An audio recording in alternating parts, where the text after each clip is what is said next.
We promise, interim government keep promising, we will have the best election ever taken place in Bangladesh.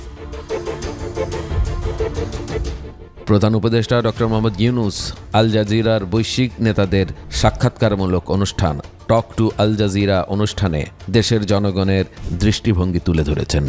Still people think interim government is still the good answer for them. তিনি জানিয়েছেন, বর্তমানে বাংলাদেশের পরিস্থিতি দেখে মানুষ মনে করে অন্তর্বর্তীকালীন সরকার এখনো তাদের জন্য ভালো সমাধান। তিনি বলেন, কেউ বলছে না অন্তর্বর্তীকালীন সরকারকে বিদায় নিতে হবে, আমরা এখনই নির্বাচন চাই। আর সেই দিকে সরকার এগিয়ে যাচ্ছে। আমরা এমন কোনো সমস্যার মুখোমুখি হইনি যেখানে জনগণ বলছে যত তাড়াতাড়ি সম্ভব ক্ষমতা হস্তান্তর করুন। They are not saying let the interim government go, have the election today. Nobody said that.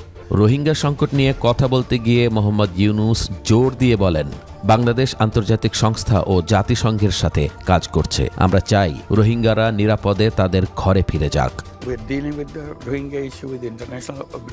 Bangladesh ও মিয়ানমারের মধ্যে এমন একটি বোঝাপড়া গড়ে তুলতে হবে যাতে তারা নিরাপদে পুনর্বাসিত হতে পারে। যত তাড়াতাড়ি পারা যায় দুনিয়ার মানুষের উত্তর বোঝানো যোগ্যই। নির্বাচনের সময়সীমা নিয়ে প্রধান উপদেষ্টা বলেন, সংস্কারের তালিকা ছোট হলে ডিসেম্বরের মধ্যে নির্বাচন সম্ভব, তবে তালিকা বড় হলে আগামী বছর জুন পর্যন্ত অপেক্ষা করতে হবে।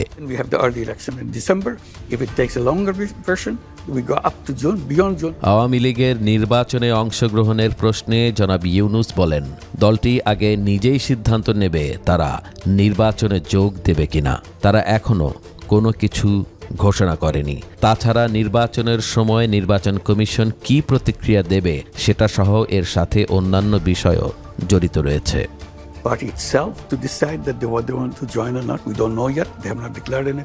তবে সোশ্যাল মিডিয়ার বিভিন্ন পোস্টে অন্তর্বর্তীকালীন সরকারের পক্ষে জনতার মতামত দেখে অনেকে বলছেন, নির্বাচনের জন্য সাধারণ জনগণের তেমন কোনো তাড়া নেই।